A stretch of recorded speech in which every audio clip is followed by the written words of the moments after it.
आप सभी का स्वागत है इसराफिल स्टडी में। आज के इस वीडियो में हम लोग 12, 18 और 24 का एचसीएफ और एलसीएम महत्तम और लघुत्तम दोनों निकालना सीखेंगे। तो वीडियो को शुरू से लेकर लास्ट तक देखिए ताकि आप अच्छे तरीके से समझ सके। तो देखिए सवाल में हमें 12, 18 और 24 का एचसीएफ और एलसीएम निकालना है। तो पहले हम एचसीएफ निकालेंगे फिर एलसीएम निकालेंगे। तो यहाँ पर हम 12, 18 और 24 का पहले अभाज्य गुणनखंड करेंगे। तो पहली संख्या है 12,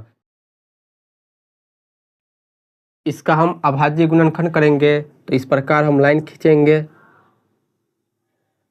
इसमें अभाज्य संख्या से भाग लगाएंगे। 2 से भाग लगेगा 6 बार में, 2 छक्के 12, फिर 2 से भाग लगाएंगे 3 बार लगेगा, 2 तिया 6, 2 के पहाड़ा में 3 नहीं आता है तो हम 3 से लगाएंगे, 3 से लगेगा 1 बार में, 3 एकन 3। तो यहाँ पर 1 आ गया। अब इसका हम अभाज्य गुणनखंड नहीं करेंगे। दूसरी संख्या है 18, 18 का भी हम अभाज्य गुणनखंड करेंगे। तो पहले इस प्रकार लाइन खींच लेते हैं। 18 2 से भाग लग जाएगा, 2 9 में 18, 9 बार में लगेगा। 2 के पहाड़ा में 9 नहीं आता है तो 3 से लगाएंगे, 3 से लगेगा 9, 3 बार में, 3 तिया 9, फिर 3 से लगाएंगे 1 बार में, 3 एकन 3। यहाँ पर 1 आ गया। अब हम इसका अभाज्य गुणनखंड नहीं करेंगे।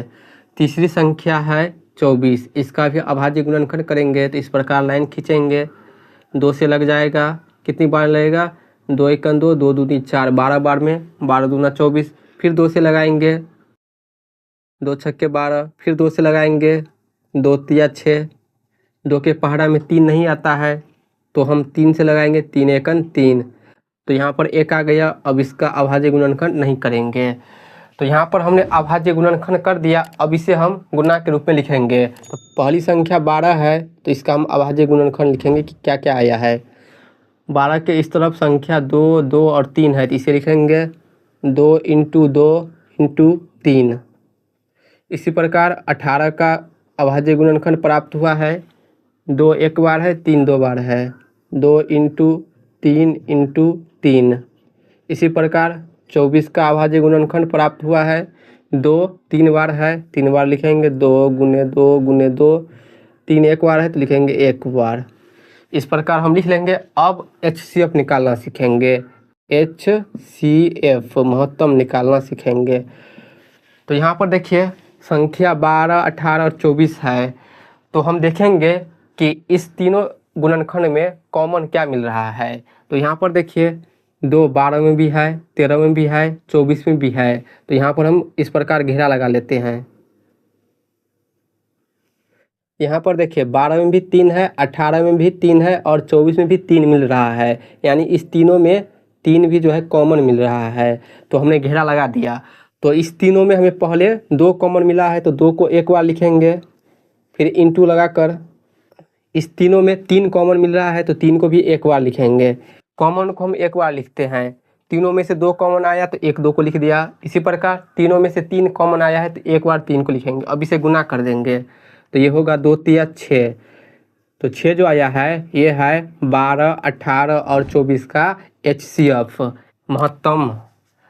अब हम एलसीएम निकालना सीखेंगे।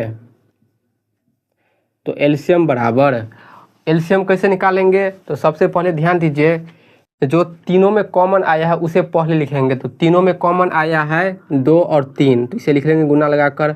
अब ध्यान दीजिए यहाँ पर संख्या 1 2 3 है तो तीनों में से हमने कॉमन निकाल लिया। अब 2 2 संख्या में से कॉमन निकालेंगे। तो देखिए इसमें 2 है और इसमें 2 है तो इस दोनों 2 कॉमन मिल रहा है दोनों में, ये दोनों। तो 1 2 को यहाँ पर लिखेंगे। इसके बाद और कुछ कॉमन मिल रहा है, नहीं मिल रहा है। तो यहाँ पर 2 बच गया, 3 बच गया तो इसे लिखेंगे 2 बच गया, फिर 3 बच गया है। ये 2 और 3 तीनों में से कॉमन आया, ये 2 संख्या में से कॉमन आया, ये 2 यहाँ पर बाकी है और ये 3 यहाँ पर बाकी है। इससे हमने लिख लिया एलसीएम में। अब गुना कर देंगे, 3 दूना 6, 6 दूना 12, 12 दूना 24, 24 तिया 72। इसका आंसर होगा 72।